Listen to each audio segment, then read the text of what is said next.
Welcome, Pewter Report readers and listeners, to another edition of the Pewter Report podcast, energized by Celsius.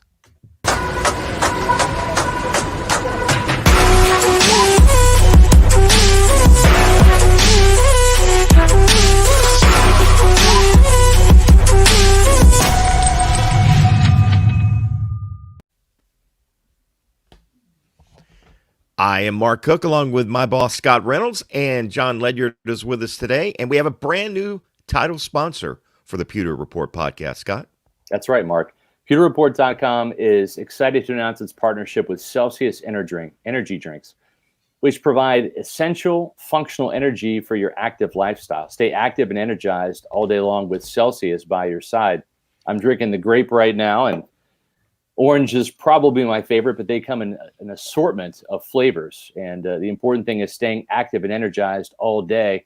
And you can do that with Celsius by your side. Celsius powers active lives every day with essential functional energy. And they're different from other energy drinks because they focus on movement.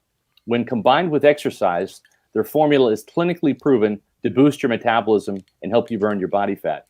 Whether you need an extra boost at the gym or delicious pick-me-up to help you hustle through your workday, Celsius is here to help you stay active and focused on your goals.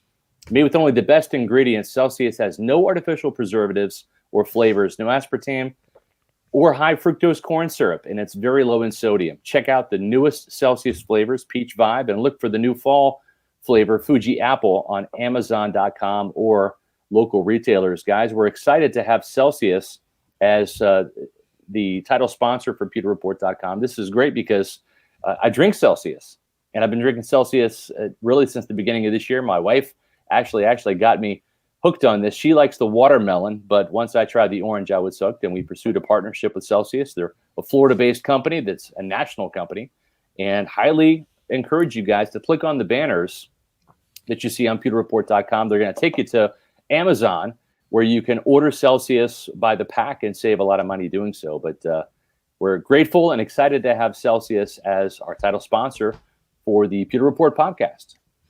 I'm glad you got Celsius aboard, Scott, because I hate the drink Fahrenheit. It's just an awful energy drink. So I think Celsius is going to be so much better. And listen, if you want to throw me and John a couple cans to drink during the podcast, that'd be cool too. But I'm definitely going to go to Amazon and order some.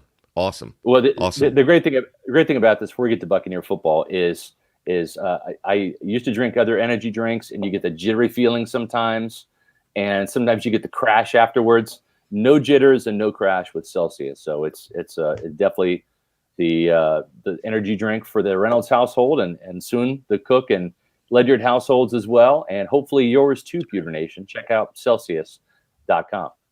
Yeah, definitely go check them out. Again, we want to thank them for becoming the new title sponsor of the Pewter Nation podcast, or the Pewter Report podcast. Look, we can't do it without these guys and our other advertisers. So please patronize them as often as you can. Guys, I don't know if you can see in the background above the where the Barrett Ruud picture normally is, but I was going to say you have it covered up, and I wasn't sure what was going on there. Well, it's in Bruce We Trust, and I say that because after last week's game, I had my doubts, and I wrote about it a little bit this week, that this is going to be Bruce Arians. He's going to have to pull his best coaching job, his entire staff, to get them to keep that 38-3 debacle from becoming 2 losses, 3 losses, and 4 losses, and just a downward spiral this season. Something I wrote about in the Hook on Thursday, that the Bucs are on the brink of either success or disaster. Which is it going to be? So in Bruce We Trust, I just want to say I think the staff did a masterful job getting the guys' heads back around. Now, Bruce talked about the leadership in the locker room being a big part of that, but you know what? Bruce Arians and his staff deserve a lot of credit for this win today. Yeah, guys, it wasn't just the staff; it was the entire team. This was a week that was interrupted by a hurricane. It was interrupted by a 7-hour plane delay getting into Carolina. So this team had a lot of challenges to overcome, not just that awful game film, John, from the Saints game on Sunday. Yeah, absolutely. I mean, it's something when you're a team that doesn't have a winning culture. I don't care who the opponent is. It is hard to mentally overcome those hurdles struggles. And I know you can talk about who the Bucs have brought in this offseason and how it's a new culture and things like that. And I get that. But at the same time, most of these guys here are still guys who are here through all the losing and throughout the struggles of this team. And so it's a lot for a team to be able to face that and kind of overcome that. And I didn't think the way that the game started was the smoothest either. So even more adversity within this game. They're battling to be in that tie at halftime. Didn't really play that well in the first half. Final score really wasn't indicative of the struggle early on in the game. But in the second half, just put it all together, both sides of the ball, complete real performance. Other than that, maybe that return, the kickoff return by the special teams unit. But other than that, I mean, pretty complete performance. A few red zone woes to nitpick at, but this team put up 46 points and kicked 3 field goals that were under 30, under 25, under 30 yards or something like that. So that's a pretty good day at the office. And John, I got to give you credit. Earlier in the week, after you watched the game film, you saw Joe Haeg just get destroyed. And you came up with the idea. I don't know if you called Bruce and told him this or not, but or maybe Tom Brady did it, as Mike Florio tried to say. But you called for Shipley to move to center and Jensen go to guard. And when you said that, I thought it's a little puzzling. But when I rewatched the game again myself and saw the struggles that Joe Haeg had, which kind of created some struggles for Donovan Smith as well, who's fully capable of having his own struggles by himself, it was just bad. And I thought today's lineup, offensive line, they're going to be on the most impressive, the entire line. I can't just pick one guy because all of them at some point really stepped up and played well. You don't run a 98-yard touchdown run ever without your offensive line doing something good and running for over 200 yards. And Tom Brady sacked only one time today. So my hat's off to you for coming up with that and for calling Bruce and telling him to do that, because it really panned out well. Good job, Coach Ledyard.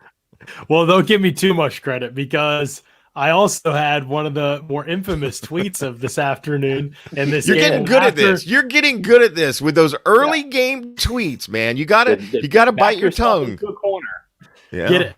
That's right. I mean, hey, if you're not putting takes out there, you're not living. That's what I say. And so RoJo, he fumbles again. I mean, this is the last 3 weeks we've already seen his snap count decrease. Last week, I believe he had a season low, 16 snaps. I know some of that was the game situation, but the 2 weeks before that, also, he was trending downward, and it was because of mistakes. Right after the drop screen pass 3 weeks ago, he gets benched, he gets sat down, and Fournette takes over and is playing most of the rest of that game. Fournette plays, and Fournette's passed him up easily in snaps, and then he has the fumble against the Giants, and again, it's Fournette. And Fournette passes him up easily in snaps again. And last week, again, obviously the game situation with Fournette being more of the pass catcher, he passes him up, and that fumble, second play of the game on a catch. I was like, that's it. There's just no way. The Bruce Arians I have known for years is not putting up with one more second of this RoJo fumbling and bumbling his way in the passing game. There's a pass-first team. You got to be able to catch the ball early downs, no matter what, if you're on the field. I'm fully aware, and I've said many times, RoJo is the superior running back to Leonard Fournette. But at some point, man, I mean, all the fumbles and drops. And Arians, nope.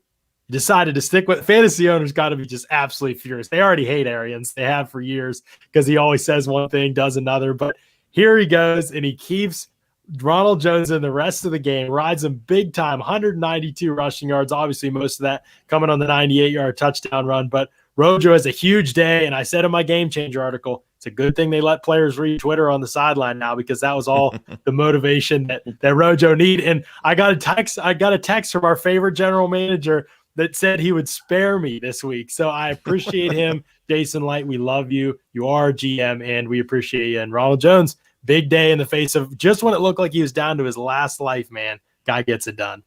Jake Arians didn't spare you, though. Jake fired at you a little bit on Twitter. Yeah, but he also shouts out all my good takes too. So I at least he's fair. I appreciate that. Well, John, you had a good take when it came to having AQ Shipley start at center and moving Ryan Jensen to left guard. One of your stories, though, this week was the Buccaneers seem to be wasting Shaq Barrett and Jason Pierre-Paul dropping into coverage. Yes, you know I what? thought about this too. I agreed with you.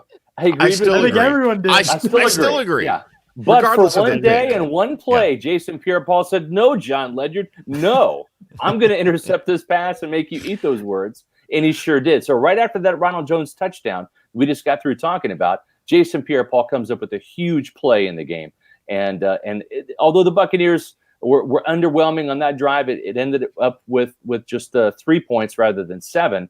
And we can talk a little bit about the Bucs red zone woes. They still scored 5 touchdowns, but that was a big play right there because that gave the Buccaneers a little bit of extra cushion and really kind of got the defense fired up. I thought they really put the clamps down, probably the entire second half, but certainly after that, they did a hell of a job defensively, holding the Panthers to just 187 yards while the Bucs offense piled up 544 yards. Yeah, absolutely. And Big Earn, we appreciate the Cook's camera quality. I actually think things look a lot better today, Mark. I'm going to rub it again today. I don't know what's going on. I actually did some research this week on MacBook Pro cameras. I mean, this is a new computer. It shouldn't be this bad, but MacBooks are not known. This particular model is not known for their front-face camera. They actually suggested that I actually use my phone. The phone camera, the iPhone phone camera is better. So I'm looking at getting a tripod and trying that out. The problem with that is I'm blind, so I won't be able to read anything on the screen if I do that, and I'll look better, which you guys probably don't want to see me in 1080 HD. But listen, if that's what you want, and you're willing to be a super chat guy and make a donation to make fun of my camera, bring it on. Every donation we get is going towards Cook's camera, so that's right. Keep it coming. Keep it. And actually, this is a true story. Before we get back to football, cameras are very difficult to find because they've been a huge boom. Because people are having problems with their cameras on their computers because everybody's doing Zoom meetings these days. And so the Best Buys and the big box stores, it's actually difficult to find a camera. Christian Perez, our good buddy over at Loose Cannons, actually told me he's got a Logitech he would let me borrow. So I'm going to try and catch up with him this week and try it out. So we'll see if it helps. Probably not. I think we talked about Ronald Jones a little bit too, but honestly, guys, one of the big things in this game, you mentioned a little bit at the outset, Mark, was just the duo of Shipley and Jensen and what they were able to do. Moving Jensen over to left guard didn't seem like it was a switch that was too big a deal for him. And Shipley, man, he stepped right in and was great. I mean, he had a great block on the Ronald Jones touchdown. Jensen gets to the second level, seals off the linebacker easily, like they've done it all season long. And then watching Jensen just seemed to be a calming presence for Donovan Smith. I just think he needs that. And so it was a huge coaching move. It was a good coaching move. I think we maybe could revisit a little bit and say, man, why didn't they do this against the Saints? And as weird as it sounds, but would it have been a different result a little bit with Joe Haeg not getting – I mean, he got just crushed the first couple drives of the game for the Bucs. And I just wonder what could have been different. I know he's a guard and he shouldn't have that kind of impact, but that's certainly what it seemed like watching the tape. Joe Haeg made his presence felt today. He allowed Ryan Succop's extra point to get blocked. Yeah. That's right. Yeah. He's back. I do. When you guys wanted him on most disappointing, I was like, here we go. Joe Haeg's. I mean, fittingly so. It's not been a good ride for the free agent pickup so far, but the rest of the, especially given how good this offensive line played without him in the game. And I know we talk about it every week, but Tristan Wirfs, I mean, this guy is incredible. I mean, what he's doing as a rookie at that position in the NFL is just bonkers. Brian Burns, they're having him rush against Donovan Smith because they know he's the worst tackle. And I know Donovan Smith ain't no world beater, but I mean, we're talking about a guy that's in his first year in Tristan Wirfs, and he is already forcing teams to change the way they rush. I mean, that's how good he's been. So you can't say enough good things about him, I don't think. Speaking of old takes exposed, Scott and I were both, before the season starting, saying, Joe Haeg's probably going to start the season out at right tackle, and kind of rotate in with Tristan Wirfs. Boy, we were way off on that. But I don't think anybody expected a rookie to come in, and he was the fourth of the big four to be drafted, right? Yes, correct. So he was the bottom of the barrel, if you want to say that. Not in the Bucs' eyes. They were happy to have him where they drafted him, but no off season. No OTAs, all of those things like that. For him to come in and play as well as he has is a huge feather in the cap for Jason Light and his staff. They've did a tremendous job of. And I'll tell you another thing. Again, old takes exposed. Tristan Wirfs, I don't really like being mean on the field, and it's, not in my nature, and I'm pulling my hair out when I heard this during the off season because you want that mean, nasty, right? Man, but he's one of those guys that between 1 and 4 o'clock he plays plenty mean enough. So congratulations to Jason and the staff for that pick because it's been huge. Drew Sherritt. Do you want to read this real quick? Drew Sherritt, huge decision to keep RoJo in. Glad he did, because Fournette really didn't look great even before the horrible drop. I'll be honest with you, I'm like you, John, and probably you, Scott, as well. After that fumble, my son was over watching the game, and I looked over. I said, Ronald's not going to see the field the rest of the day. He's done. He's going to be in the doghouse. Yeah. And he was right back in there in the next series. And I think that's sometimes what you got to do for confidence for skill position guys. And I've said it all year, but it is so obvious that he is a better running back than Leonard Fournette. Yeah. And that's what is so frustrating about it, is because it's the right call to play him, but it's also killing a team that it was until, the rest of that game, especially the second half, really the 98-yard touchdown, but it's the larger sample size. He's just hurting the team so much because he's so ineffective in the passing game. I mean, Pro Football Focus was tweeting it out earlier, like the amount of yards he's getting on average after catch is like a black hole. They've never seen it that low for the running back position. I mean, he hasn't made anybody miss. He's dropping passes. He's misplaying balls. He's just been such a mess. But and that's one of the things about Ronald Jones, right? When he started his career, it was a confidence thing. It was a mental thing. Like, that was the part of his game you were worried about a little bit. And they stuck with him, and he responded with a big game. I definitely think the offensive line's a big part of that. But you could see the difference even when Fournette was in there. I mean, it wasn't the same. Fournette just doesn't see it, man. It's not instinctive for him to play running back. He's a good athlete and he's big, but it's just not instinctive for him to play running back. He does have better hands, but he did drop one again today too. But the passing game continues to be an adventure at the position, but it's clear RoJo's the best runner, in my opinion. He just has to not kill the team when he's out there. Yeah, and I mean, it's crazy, right? Because Ronald Jones had those 100-yard rushing games when Leonard Fournette couldn't play. And then when Fournette came back in, it messed up RoJo's mojo. Well, RoJo got his mojo back today in a big way. And we've seen this offense now go over 200 yards rushing for the first time this season. And more importantly, just 544 yards worth of total offense today. But again, 63% on third downs. And what I liked about Tom Brady was you're looking at first down completions to Antonio Brown. Cameron Brate had a huge third down conversion. Mike Evans had a big fourth down conversion catch. Chris Godwin was money today on third down for the Buccaneers. So certainly a night and day difference for the Buccaneers on third down from Sunday night's game against the Saints. And then also on the defensive side, I believe the Saints were hitting 11% of their third downs, and that's due to the Buccaneers' stingy defense. I believe they were 1 of 9 on third down today. And then another big play was the fourth down, the fake punt. Nothing went right for the Panthers except for that long kickoff return for almost for a touchdown, but they scored a touchdown after Sean Murphy-Bunting made a hero tackle inside the 5-yard line. But kind of a desperate call from Matt Rule when you're looking at going for the fake punt right there. This is the fourth time that the Panthers have tried a fake punt this year, and twice against the Buccaneers. It didn't work either time. Justin Watson with his first career sack. Yeah. And that was funny.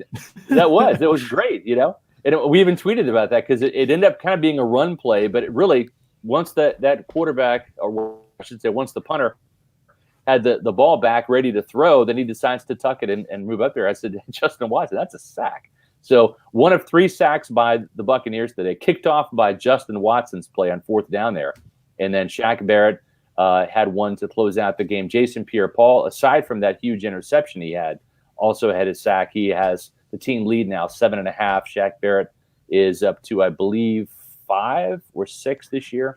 No, Devin Watson. I think it's 4 maybe for Shaq Barrett. 4.5. No, he had 4 coming in, so this gives him 5. Yeah, he's got 5. I believe. Tied with Devin that's right. White with 5 sacks, but Jason Pierre-Paul 7.5. A big day for JPP. I'm still super worried about the pass rush, though. I mean, those sacks were late in the game, and they were hustle sacks, coverage sacks. PJ Walker took a couple. I think they were just ugly, and Teddy Bridgewater held it way too long. Most of this game, the pass rush didn't do anything, especially most of that first half. It felt like the Panthers didn't even have the ball in the second half. I guess they really didn't have the ball very much after the interception by JPP. But yeah, it's just – I'm still very worried about the pass rush for sure. We can get back to that later in the show, but because I do want to shout out my guy, Eric Collison, jumping in the chat. I think this is the first time Eric has commented in the chat here, and he drops the $10 super chat. Whoa. Like a total OG. I might have a new camera tomorrow. That's it, baby. Let's go. Eric really wants to see Cookie in high def. I love it. Boy.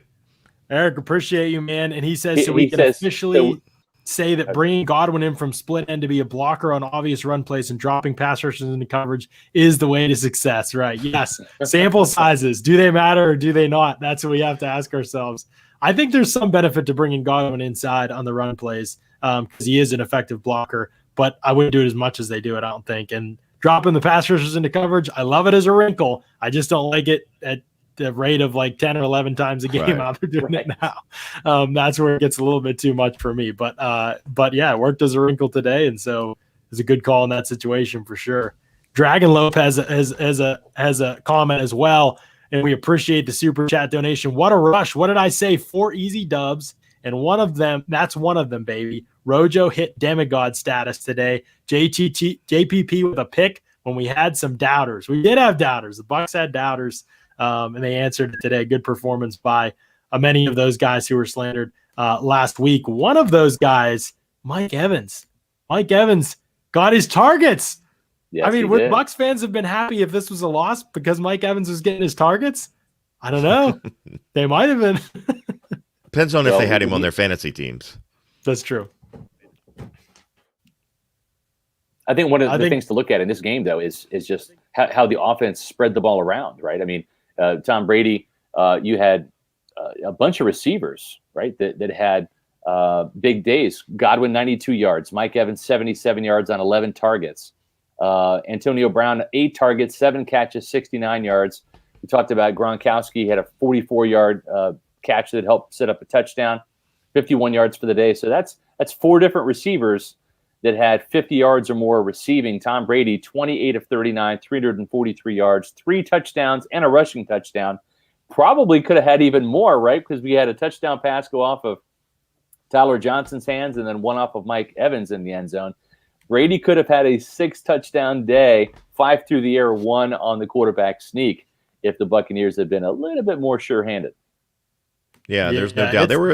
That's the thing, and we talked about it with Bruce and with Tom Brady after the game is and Antonio Brown. As good as the Buccaneers did, racking up over 500 yards of offense, they left things out there on the football field. Now, let's keep things in perspective. The Carolina Panthers are a terrible, terrible defensive team. They really are. Mm-hmm. I mean, they'd used their entire draft this year on defensive players. And I think at the beginning of the year, they were starting like 6 rookies or some obscene amount of or first-year players on that defense. So they're not very good defensively. But it was good to see the Buccaneers take advantage of that because we've seen Buccaneer teams in the past not take advantage of that. And again, bouncing back from such a humiliating loss, I mean, I had the hangover, and I'm not even on the football team. I had the hangover till midweek. So these guys to be able to bounce back the way they did, hey, maybe a hurricane was a good thing. Maybe it distracted him and got him thinking about something besides Drew Brees and the Saints. Now the Buccaneers moved to 2-3 within the division, I believe it is now. The Saints 2-2 now. Okay. Yeah. The Saints are 3-0. So I wrote in the hook that, the Buccaneers are still, if they have any hopes of winning the NFC South, they're going to need the Saints to implode to a degree. They're going to need some help because their schedules are really kind of similar. When I compare the 2 schedules, they're also playing the same road or same out of division schedule as the Buccaneers are. And they've got Minnesota, they got Detroit, so there's some easy wins. You would think, not Minnesota so much anymore, but certainly Detroit. They've got 2 games with the Falcons. I think they have 1 more game with Carolina left. So there's going to be some wins coming up on the schedule. You got to hope that the NFC South opponents can maybe somehow help the Buccaneers out a little bit. I know that the 49ers were hanging tough. I was watching a little bit of that as we were listening to the Zoom conference. I don't know what it Saints is now. It's 17-10 Saints at halftime. Anyway, all right. What else do we need to talk about, fellas? Well, I just want to say too about the Mike Evans thing. Everybody is worried about Mike Evans getting his targets, and I think that I get it to some degree. Like I wrote about, there's other ways that things they can do. They can get him more involved, but I don't think it's like the problem with the offense when they struggle necessarily. Like, I think they have to be efficient when he's open and when the opportunities are there. But really worrying about anybody's targets in this offense just seems kind of silly to me. Like, this is such a talented group, and I think that Chris Godwin is really the guy that the offense runs. I think you saw it today. I mean, he's the guy that I just think the way they move him around and a lot of the things that they ask him to do, being a chain mover, being a screen guy, they can get him manufactured touches. He can get open down the field. He just does a lot of different things. And I think that he's just really, really valuable to this offense. And when he's out there and when he's healthy, man, I think they're just a different group. In doing so with a broken finger, he still has pins in his finger, which I cringe at because I'm a guy that, I've you have a broken finger, Scott? You broke your finger before? Yeah, right here. It's never been the same. So, and it happened. I blocked. Maybe you can tell us that story. Listen, I want to get to that, but we've got some other things we got to get to. But hold on to that. Maybe at the end of the podcast, we'll talk about the block punt. Yes, like when we sign off, you can talk about it. Right. Okay. Great. Yeah. Okay. But John, I'm just marveled at the fact that Chris Godwin is doing all of this, catching the ball, blocking with pins in his fingers, and it's quite a tribute to his toughness, and not just being out there on the field, but contributing the way he did with some amazing catches, 92 yards receiving today. And Bruce Arians talked about that when he got here, Scott. He talked about that he is going to move Chris inside the way that he kind of had Larry Fitzgerald playing that role in Arizona, and he has to do the dirty work. And to Godwin's credit, he's not a prima donna guy that's like, I just want to catch the ball. He'll do whatever it takes. And John, I don't know that you've ever heard this story, but I've said it before on the podcast before, but I'll never forget when Chris Godwin was a rookie, and we do a thing called Training Camp Diaries. Obviously this year we didn't with the COVID situation, where we interview rookies and a veteran player, one from offense, one from defense every year, and let them tell their story every couple days, how training camp's going, how things are going. And I remember Scott and I thought, man, Chris Godwin would be great. Let's get him aboard. And we spoke to his agent. His agent was on board. And I remember exactly where I was over in the corner after practice one day. And I brought it up to him. The Buccaneer PR staff was on board. I asked Chris about it. And you know what Chris said? He said, you know what, man, I really appreciate this. My agent mentioned it to me. He says, I just want to concentrate on making the football team right now and contributing. And it blew me away, right? I mean, a lot of guys, RoJo was a member of that or was part of that training camp diary next year, but Scotty Miller. But and I thought to myself, here's a guy.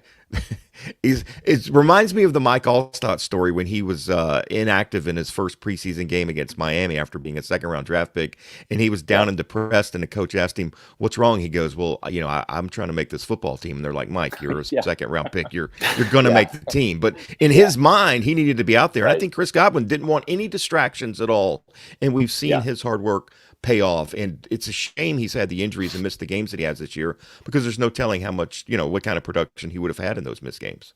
Right. Yeah, there's just such a connection with he and Tom Brady, I think, right? It's been easy for the two of them, I think. As much as people talked about, it's not been easy with Mike Evans, and there's some of that's true probably, and then there's a lot of other factors too, but it's been a lot easier with Chris Godwin, and it looked real easy with Antonio Brown today as well. I mean, some good plays by Antonio Brown. The one Brady did not plays the ball well at all, and AB came back inside and grabbed that one as he was getting hit. I mean, I've seen him do this a million times, and I know people who watch the Steelers have seen him do it a million times, but it's still pretty cool to see that he still got it even after being out of football as long as he was. I mean, what a weapon, what a luxury for this team to be able to have him. I'm not sure what happened early in the game. He was running a crossing route, and Brady definitely threw him vertical, and they never showed a wide shot, so I'm not sure who made a mistake there. Obviously, AB's not been in the offense that long. But on that play, it looked like Brady wanted him to go more vertical straight down the field, and you saw AB bending the route because he knew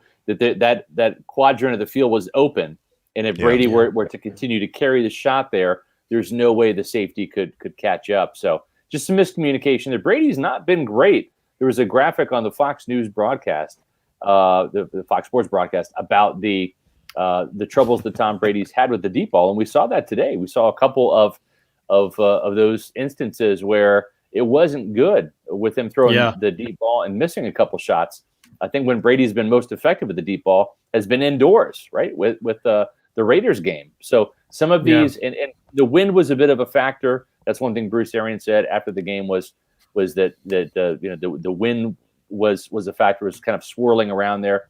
And every time that you throw the ball deep, the wind can affect it and carry it. The further out the pass is, the more that wind can play effect there. But still, at the end of the day, this is an offense that wasn't quite perfect, but certainly perfect enough to get this win. Which, guys, this is now 7 wins, 7-3. Your Tampa Bay Buccaneers, Buc fans, are 7-3. They've matched the win total from last year. Still plenty of football to go. The Bucs will have an extra day off this week, or an extra day to work, however they want to spend their time. But Monday Night Football next against the Los Angeles Rams in Tampa. And right now, as we look at this, the Rams, they are ahead of Seattle, 17-13. Yeah. But I think I read somewhere that Whitworth was down and out in this game. So, yeah, there's a lot of factors in this too. I mean, Brady, the deep ball, it was like the Saints game. There's all those miscommunications, right? And we talked to the wide receivers coach about him, and he shed some light, and Bruce said some things, and still not totally sure, but those were like more miscommunications than accuracy issues. But the Giants game, I remember to Evans, I remember one on the corner route that was just a little bit late. I don't think it was inaccurate. It was just a little bit late, allowed the defender to kind of catch up and get in the window. But then today was more accuracy. I mean, the AB one, I think, was a miscommunication again, but there were a couple of accuracy ones where we had, I remember Gronk in the end zone and somebody else, can't remember right now, it might have been Evans, I don't remember, in the end zone. And there were some accuracy issues in both throws. He was forced to move off his platform a little bit, reset, not necessarily bad protection, just the nature of the game. Sometimes you have to shift and move to find a right throwing lane. And that's when it didn't really all come together for him. So we're still seeing that he really needs good pocket conditions. I mean, he's kind of always needed that, but I definitely think that was my one thing coming into the year where I definitely saw with him, like, he needs good pocket conditions to be a successful quarterback. And the game is moving toward quarterbacks who don't necessarily need that. Now, Brady still does a lot of things better than those quarterbacks for the most part, but that's definitely a true statement, I think, that's fair to say about Brady right now. Well, the 3 losses they have, 2 against the Saints and 1 against the Bears, the offensive line got whipped by the defensive line. I mean, it just came down to that. And, it showed again today that if the Buccaneers can protect Tom Brady, he has enough weapons, and obviously he's smart enough and has a strong enough arm and is accurate enough that he's gonna rack up 500 yards of offense if he gets the time. Yeah, I know. Mark, I know what you're saying. Aaron Donald is coming to town next. Yes. They need Ali Marpet back in the worst way. Absolutely. The Jensen Shipley thing worked great today, but let's get Ali Marpet back on the football field, certainly. And I was a little surprised that he was out. He must have had a reoccurring headache, because we asked Bruce about that either on Thursday or Friday, and he was leaning towards Ali being able to go, but he said specifically unless he has another, unless he has some residual type headaches. So clearly, something like that happened. Hopefully Marpet will be back and there's not anything. Or it could have been one of those things where, and I don't think coaches want to look too far ahead, guys, but when you look at it, are you more afraid of Derek Brown on the inside, or are you more afraid of Aaron Donald? And would you rather have Ali Marpet play on this Sunday, or would you rather have him play on Monday night? Yeah, good point. I think that they felt comfortable enough with Shipley and and Jensen, playing the interior alongside Alex Kappa at right guard, where they could handle the Panthers' lack of pass rush inside. And so maybe they made a strategic decision to give Ali another week and get him prepared to play Aaron Donald and the Rams. Who did a tremendous job against Aaron Donald last year in Los Angeles. He was a non-factor in that game. And a lot of that was because of the way that Ali Marpet played. Jensen as well. Right. But he was, you even forgot he was on the football field at time, which is very rare for a guy like Aaron Donald. A guy, by the way, John, who Scott and I absolutely loved at the Pro Bowl. Of course, we can't say that we were the only ones. A lot of people fell in love with Aaron Donald at the Pro Bowl, but I remember, not the Pro Bowl, I'm sorry, the Senior Bowl, yeah. I remember the very first practice, Scott and I looking at each other saying, holy cow, this guy's a stud. Yeah. Yeah, for sure. I mean, if I had to look at Ali Marpet's situation, fellas, I think that I would probably bet on him being back Yes. next week Good for that big point. matchup against Baron Donald. But you know what else? If you're looking to bet, and I know that you guys are, our friends over at MyBookie may be the place to do it. Late fall college football, the NBA bubble, UFC Fight Island. It's clear 2020 has been a year unlike any other, which is why you need a sports book with offers unlike any other. Get some skin in the game with MyBookie, where odds boosts, lightning deals, and free bets await all season long. And with Turkey Day right around the corner, there really is no better time to feast on some NFL action. Whether you're a first-time customer or have been playing with MyBookie for years, there is no shortage of value to be found in the thousands of game lines, unique prop bets, and contests that they offer every week. Sign up or get reloaded today. Find an edge, make your bet, and get paid. They also boast a fully fledged casino platform, giving you access to all the classic tables, slot, and card games you'd expect to find at your local spot. And the best part is at MyBookie, the doors never close, so you can continue to build your bankroll even after the stadium lights have gone out. Make the right play and sign up today at MyBookie. And when you do, use that promo code PEWTER, PEWTER, to get your deposit matched halfway, all the way up to $1,000. The terms are simple. You put in $200, they'll match you with another $100 in your account. If you were already planning to bet this season, this is free betting money. Use that promo code PEWTER, PEWTER, when you sign up. It's winning season at MyBookie, so come join into the fun and win some cash while you're at it. You know what? I wouldn't have bet on Jameis Winston playing for the Saints today, but he's actually started the second half for the Saints. Yeah, I don't know if there's an injury. Jameis Winston is starting. I mean, it started the second half for the Saints right now. So anyway, Twitter is blowing up with the Jameis Winston news. Trending. That's wow.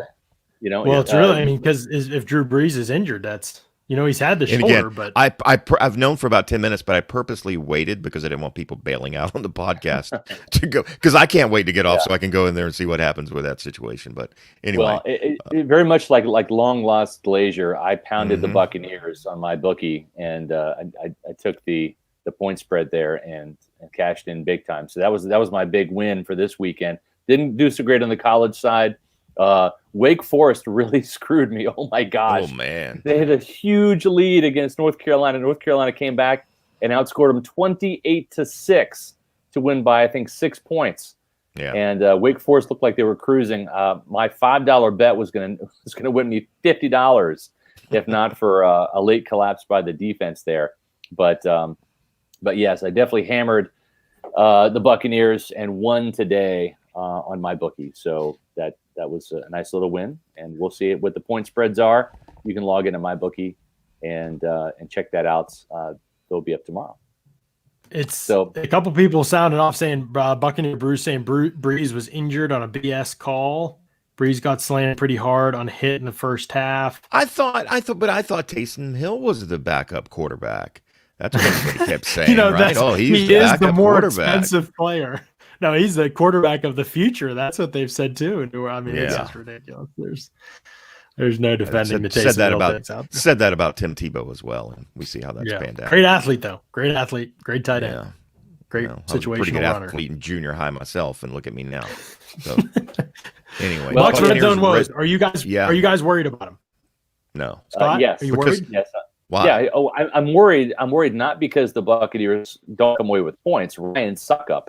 And we can't say his name now. He's connecting on 90.9%, not 99%, but 90.9% of his field goal attempts. He had a blocked extra point today that was not his fault, Joe Hagues. So this is a guy who, I think with the exception of 2 kicks this year, has been absolutely perfect. And he's had, 1 blocked field goal, 2 blocked extra points now. Those aren't his fault. So those 3 misses, not his fault. I think he's missed 1 or 2 other kicks. Otherwise, he's been absolutely perfect. He has been the Buccaneers' best player this year in terms of consistency. He's better than Tom Brady.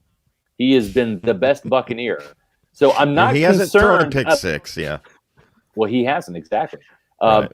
But I'm not concerned about the red zone woes from the standpoint that the Bucs don't come away with any points. But in the red zone, you have to have touchdowns more so than field goals to win games in the NFL, especially against good teams. The Panthers not a good team. they're better than the record indicates, but the Buccaneers just have more talent. So, but before last week, they were calling. perfect on goal to goes with touchdowns. Before last week, only because of a drop. You know, I mean, they were perfect. So I'm not overly concerned there. I'm not. Listen, you're right, Scott. When they take on the Kansas City Chiefs in 2 weeks, they better be back to being perfect in that goal to go type situation, scoring touchdowns. The Rams offense, when they're on, they've got some weaponry, and that could be a high scoring game on Monday Night Football. So yes, I think that you need to get as many TDs on the board as possible. The Bucs had 5 today. I'm not worried about the Rams because I'm petitioning the NFL to move that to a 1 o'clock game. As long as the Buccaneers can play at 1 o'clock, I think they'll be able to beat the Rams. These 8:30 games, or actually it'll be an 8:20 start. First of all, wasn't today great for us, right? Just a regular, we get up, we have breakfast, we check, watch the pregame show, the football game, we watch it, it's 6:19, we're wrapping up the podcast, a little bit more work to do, and of course I'll be doing the mailbag till, midnight, but I'll be watching football while I'm doing it. It's last week was brutal. The last and listen, before my comments get taken out of context, Blue Ocho, sure a kicker for MVP. I'm not saying MVP. I'm saying that Ryan Suckup has been the best, most consistent Buccaneer this year. Most consistent and best, Yes. Yeah, I mean, he's every time you put him out there, he does what he's supposed to do. And as much as Tom Brady has been the offensive MVP and the engine for this team in so many ways, Brady didn't do anything last week except throw 3 interceptions and not convert the third downs necessary. It wasn't all his fault. It's just a lot easier to be consistent as a kicker than it is a quarterback. Of course, it's pass fail, right? It's either you make the kick and it passes, or you miss it and it's a fail. And so, listen, I'm sorry, I've seen so many absolutely crappy kickers in Tampa Bay over the past decade. I'm going to celebrate when this team has a good kicker. So. Try the past 45 years, Scott, because I've seen every single one of them. There's been some bad kickers. My favorite still is Donald Igwe from Nigeria. He was my favorite kicker. And we had a couple runs. Michael Husted was pretty solid there for a few years, and Connor Barth. But boy, there's been some bad ones. Matt Bryant, of course, he's the one that created this curse. Obviously, he clearly Automatica Grammatica comes to mind. Yep. Who drafts a kicker in the 3rd round, Scott? Tony Dungy does. Yeah, exactly. Anyway, worked out pretty good. All right. Second half performance from the Bucs defense was good, but the first half performance, fellas, I'm not sure what this defense has looked like. It's been trending in the wrong direction. The pass rush wasn't really there. Again, wasn't getting home. Teddy Bridgewater started, I believe, 13 for 13 in this game. It looked like it was going to be a shootout all the way. And things turned in the second half. Todd Bowles did start playing more press coverage. Thank you, Todd. But it still wasn't. It wasn't enough. Didn't happen early enough, and they got picked apart early on. It'll be very interesting to see how things go as they head into their next couple games. The Rams are an offense unlike what they'll face, I think, in other teams. Just schematically, the Rams do a lot of things that a lot of other teams don't do. The Bucs have not faced a ton of heavy play action teams. The Rams are a heavy play action team, and the Bucs are, the Rams run a ton of outside zone, and the Bucs haven't really faced a ton of outside zone running, but you would think, with the way that the linebackers play, it would benefit them, but sometimes run fits are a lot trickier against outside zone. So it's going to be a totally new concept for them defensively and a totally defensively or offensively too. The Rams do a ton of things with their defense that other teams in the league are not doing right now. Going to write a lot about those this week at PeterReport.com, but it's going to be a very weird matchup to be able to determine, because the Rams are just different from a lot of other teams. I think I really feel like the Ronald Jones touchdown run, and then the next series, the interception by Jason Pierre-Paul. This team, I felt like the defense was playing tight in the first half, and I think they felt the pressure from the 38 points the week before, almost allowing the Giants to go down in the fourth quarter, converting on a 4th and 16 in that game or whatever it was on that last drive. And it just seemed like all of a sudden, after that interception, or maybe even after that run, the ice was broken a little bit, and they just started playing a little bit looser. It's just the feeling that I got. I don't know. There's no scientific proof of any of that, but it just felt like that, because they didn't have their confidence that they had, say, in the second, third, and fourth quarter of that Packers game, for instance. I think they just lost a little bit of that for whatever reason, and they seem to get it back. We'll see if it carries over, though. Next week will be a big test. I think the one thing that as a defensive play caller, what Todd Bowles has said in some of these conference calls with reporters is that when you send the dogs, right, when you blitz and you don't get there, it can kind of give you some pause to say, well, I don't want to do that again because we might give up a big play here or there. I disagree with that approach. I think that you need to be aggressive and have that mindset and say, this is who we are. We're going to come after you on third downs, whether it's 3rd and 3, 3rd and 7, 3rd and 13, whatever. You're going to get pressure. And if you beat us, then, hats off to you. But otherwise, we're going to get you. And you saw a little bit more of that with Todd Bowles. And I think that he, Mark, as a play caller, felt more comfortable once the defense kind of came to life with that Jason Pierre-Paul interception and the RoJo touchdown and started to get some separation that he could kind of take some of those risks. I don't know what's been holding Bowles back, but I'm just saying, coming from the horse's mouth, what he said is sometimes when you call the blitzes, you got to get there. And when they don't get there, I think he gets a little bit shell-shocked maybe and says, am I going to keep pushing my luck here and rolling with these blitzes? And if they don't get there, we're going to give up a big play. And every time you blitz, that's man coverage on the back end probably, or that's leaving somebody open if you don't get there in a one-on-one. And so I get it. But look, Buddy Ryan when it blitzes. This team is at its best when it brings pressure. It's what they do best. So do it more often. That's all I'm saying. I was going to say Buddy Ryan in 1985 with the Bears was never pausing based on worrying about things like that. Now, obviously, the Buccaneers aren't the 85 Bears defense, but I'm just saying what you said. It's a mentality. It's their identity, and it's been successful. I don't know why they would change it because clearly, they've struggled when they're not getting pressure on the quarterback. By the way, Breeze is questionable to return with a rib injury, fellas. Jameis Winston era begins in New Orleans. Taking over. No pick sixes yet. 2 for 2 for 14 yards. We're watching. There we go. He's going to eat that W. There's I'm definitely still worried about the defense. I don't feel necessarily. I think the next couple of weeks are going to be huge tests. I mean, obviously going against the Rams offense that schematically, like I said, very tough. They're having a great day right now. Seattle's defense is awful, as we know, but the NFC, guys, the NFC. I know we'll get to the big picture in a second after we do game balls, but I mean, man, the NFC is just so interesting and so fascinating. And this Drew Brees situation makes it more fascinating, I think. But yeah, it's just going to be very interesting to see how things kind of sort themselves out. But this defense, too talented to be giving up a lot of the easy stuff that they've been giving up. Good job finding it in the second half and getting their legs underneath them. But what they do schematically from here on out, I think, is going to determine a lot about the direction this team's headed. No doubt about it. I agree with you. Are we going to get to some game balls here, John? Let's do that. I probably need to do some shaving. I don't know that this would be considered Is manscaping only below the belt, or is it above? Yes. I think it's below the chin. I don't know. Well, in that case, I'm going to button my shirt here. By the way, I'm wearing my master shirt. Dustin Johnson, congratulations. Go ahead. Well, go ahead, Scott. Talk about our good friends at Manscaped. I would do just that. Listen, football's back, people, and what that means is time to throw on your team's colors and make sure you don't fumble your grooming below the waist. Our partners at Manscaped are here to save your boys from a big hit, so you stay clean and take care of yourself where it matters most. Now, Manscaped is here with a surefire touchdown with the best tools for your grooming experience. This right here, fellas, this is the Lawnmower 3.0. I know, John, you've got one. Mark, you've got one. This is mine right here. Mm-hmm. Okay. Right here, and baby. I'm scared that you guys have those in your office. It's not. It should be in. Have it handy. I'm never going in your offices again. I just want to say that. Go ahead. We have it handy for the show, Mark. That's right. This is called a prop. This is the Manscaped prop.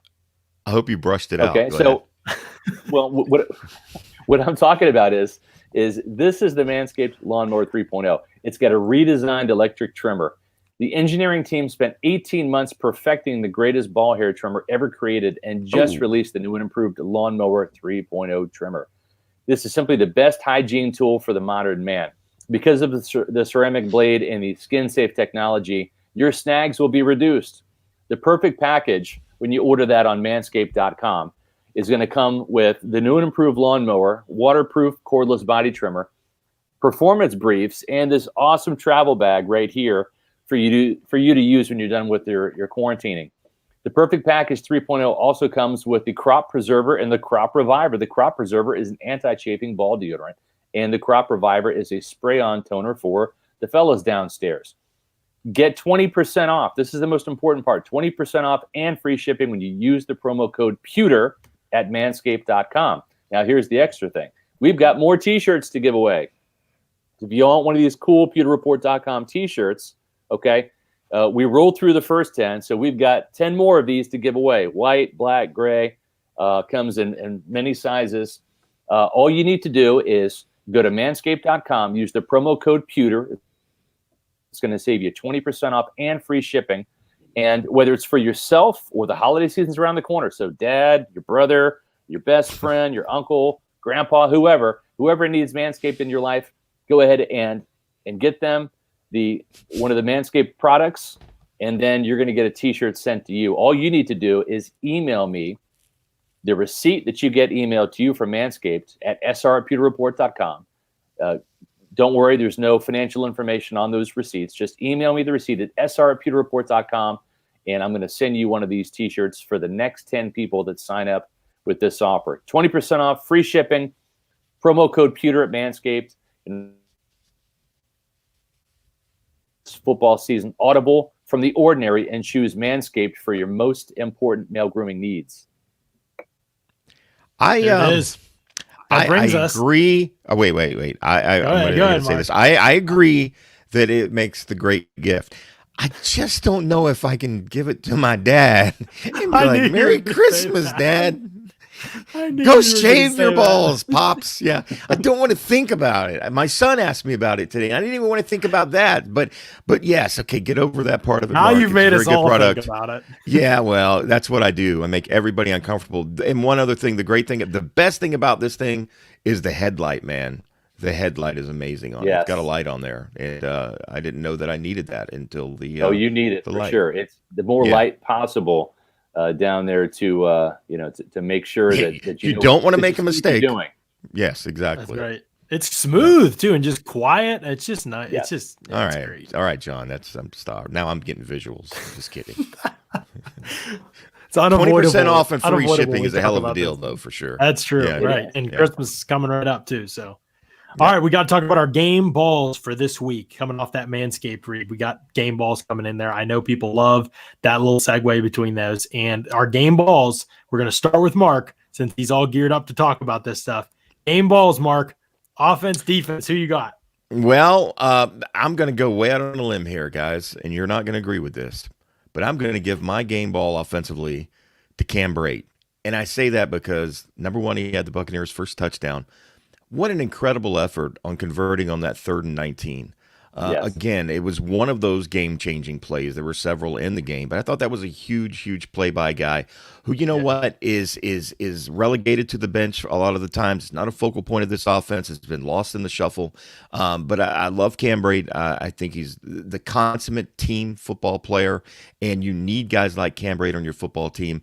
And since he doesn't get much love, I mean, it's easy to go with RoJo. It's easy to go with Brady, but I'm going to go Cam Brate there. Defensively, I'm going to go with Jason Pierre-Paul, and I loved what he said after the game. He corrected Rick Stroud. He said, no, I did not drop an interception last week in the Saints game. That was a pass breakup. I was trying to break up the pass. I decided this week to go ahead and catch the football. But, he was a guy that was, he's a high motor guy. And Buccaneers feed off of his energy. You saw the team turn around defensively after his interception. So those are my two guys for the game balls. And, that's it. My dad, too, for Christmas. He'll get some game balls. All right, Scott, what do you got? Game balls, offense, defense. Well, listen, I got to give it to Ronald Jones. Just when I don't think I'm get on the Ronald Jones train, where he rips off 3 100-yard performances, and I'm on, right? And then all of a sudden, Leonard Fournette comes in, steals his carries, and I'm off the RoJo train. Now I'm back on, and why not? 192 yards, 98-yard touchdown run, 8.3 yards on the day. And already with 6 games left in the season, Ronald Jones has already eclipsed his career high. He had 724 yards rushing last year. He already has 730 when you factor in today's. So I'm curious to see how long RoJo can keep his mojo going, because he had a nice stretch right there with 3 100-yard games. Leonard Fournette comes back into the picture. Things get a little muddied. And now, you have to believe Bruce Arians when he says, RoJo's my guy, because what happened on the second play of the game, he fumbled the ball. And then I think Buccaneer fans expected to see Leonard Fournette come in the game and take over, but that wasn't the case. He stuck with RoJo, and he really proved some dividends. I would agree with Jason Pierre-Paul being the defensive MVP of this game with the sack, and the sack that took out Teddy Bridgewater. And we'll see what type of injury Bridgewater suffered, if that's going to affect the Panthers' rest of the season or not. But a great interception by Jason Pierre-Paul. Still have to give Ryan Succop a game ball too. This guy has been absolute money when the Bucs have needed him to come through with the field goals and the extra points. And again, we're in uncharted territory now with a Buccaneer kicker hitting 90% of his kicks, 90.9 for Ryan Succop. So those 3 guys get my game balls. Don't jinx him like you did Matt Gay last year, because I Ryan remember your last couple fabs, you were like, man, Matt Gay is going to set the Buccaneer record for most, highest field goal percentage, and then he, clanks 3. I'm not writing about Ryan Succop, but I'm not afraid to talk about it. All right, good. Johnny? Yeah, this was a tough game to pick a defensive player, to be honest. Not a lot stood out to me live watching the defense. Jason Pierre-Paul did make the biggest play of the game and the interception on defense, and a big play later in the game. Shout out a guy, because we haven't talked about him enough, Mike Edwards. It looked like he was finally going to give up a play right before half. We're talking about a 17-17 game. The Panthers got 20-some seconds left, and they've got a deep ball down the field, 40-some yards to put him in field goal range. And he made a heck of a play to recover and knock that ball loose.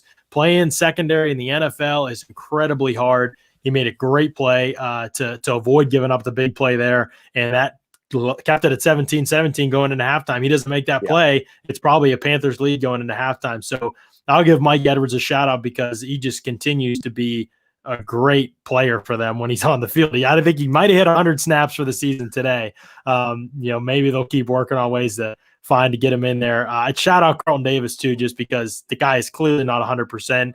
And I know he gave up one big play in this game, but he didn't look right at all. And he just kept battling, knocked away a pass later in the game. He's been hurt in like 3 or 4 games this year and come back into the game. I remember the Packers game, the Bears game. And then today was at least, maybe there's another one I'm forgetting, but he's just been really tough as nails for them this season. This is a tough team, man, between him and Godwin. They're tough. Jason Pierre-Paul, just these guys that have been fighting through these injuries. It's a tough, resilient team. And Chris Godwin's my offensive pick. Honestly, you guys mentioned great ones, Ronald Jones. I mean, the offensive line deserves shout-outs. I mean, offensively, you could pick a lot of different people today. I just think when Chris Godwin's in there and he's healthy, it's a different football team. I really do. I mean, he moves the chains. He's big plays. He's a great route runner. He can play all over, so it's hard for defenses to scheme and take him away with one guy. I think he just does a lot of different things really, really well for this team. He never messes up. He catches the ball consistently. It's just hard to find many complaints with Chris Godwin.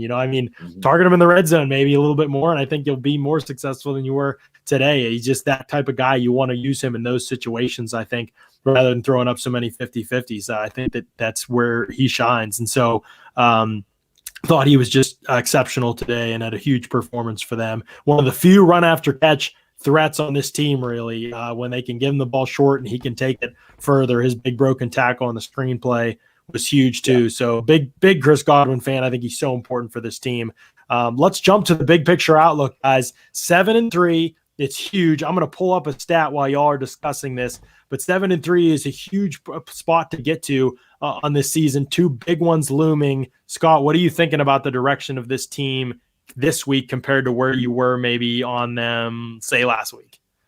Well, I thought they were going to bounce back and win. I predicted that on our Wednesday podcast, and then certainly doubled down on that in our preview and predictions. So this win didn't necessarily surprise me. I thought it was on the schedule as a win.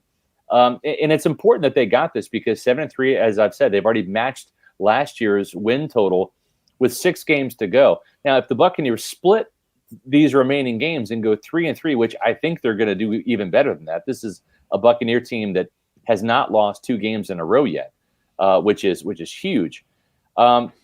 If they split, then you're looking at 10-6, and with the extra playoff spot, you're probably in the playoffs. So yes, obviously this Rams game, Mark, coming up is more important than even the Chiefs game, because while the Chiefs win would be a great signature win over Patrick Mahomes, Tom Brady versus Mahomes, battling again. Those guys were AFC foes. The Chiefs, the Super Bowl defending champions. The Rams loom large because this could be a head-to-head type situation for a playoff game. Seeding. Right? Yeah. When it comes to the seeding. The Rams 5-3 heading into today's game as it stands right now.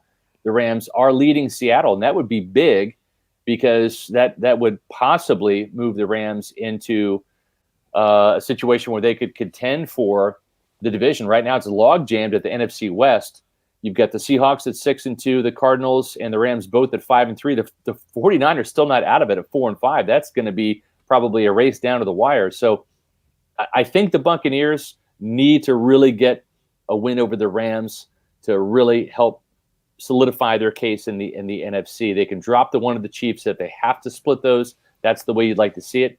Then you've got a month left, Mark and John, with 2 games against the Falcons, 1 against the Lions, who are 4-5, and then 1 against the Vikings, who are 3-5, and they're playing right now. So nothing's guaranteed, but it looks like the very least this team can do is split down the stretch, and that would be a 10-6 record. I would be surprised at this point if the Bucs don't finish 11-5. Well, we all know, Scott, that if the Buccaneers get to 9-3, they're guaranteed a playoffs. Guaranteed. Unless Todd Bowles decides to retire or quit and go coach with his son somewhere at some rinky-dink school. Tennessee, probably. At Tennessee. Right. Yeah. The bad memories. Sorry, Buccaneer fans. Just had to remind everybody, until the Buccaneers clinch, I'm still going to be holding my breath a little bit, but it sure is nice to, as you pointed out, to, I don't remember which person on the Zoom call you said it to, Scott, after the game, but you've matched your win total from all of last year already. So anyway, all right, guys, we had a tremendous chat. Let me throw this today. in here, Mark, before you get us out, just to leave Buccaneer fans with a little something. 7-3. 93% of the time from 2009 to 2019, teams that started 7-3 made the playoffs. 93% of the time. If they get to 8-3, it goes up to 100% of the time. If they would have lost today, 6-4 is only 59% of the time. So the big win for them today in terms of the numbers, and they got to keep it rolling. Nothing certain, obviously. 93%, not 100%. And even if they're 8-3, it's not locked in, But history is definitely on their side in terms of being a playoff team. But 2 big ones that tell us how competitive a team they can be are looming large for sure over the next 2 weeks with the Rams and the Chiefs. We want to thank Celsius, our brand new sponsor, title sponsor of the Pewter Nation podcast. We also want to thank MyBookie and our good friends at Manscaped as well for sponsoring the Pewter Report podcast. We will be back tomorrow afternoon, 4 o'clock. Is that right, guys? That's right. You got it, sir. I should remember that. Yep. All right. Q&A with the fans. We'll be taking your with questions. The fans, 4 o'clock tomorrow. Make sure to check us out. If you haven't subscribed yet on YouTube, please go and do that as well. For John Ledyard and Scott Reynolds, I'm Mark Cook saying we'll see you next week. We'll see you tomorrow with another edition of the Pewter Report podcast, energized by Celsius. Out.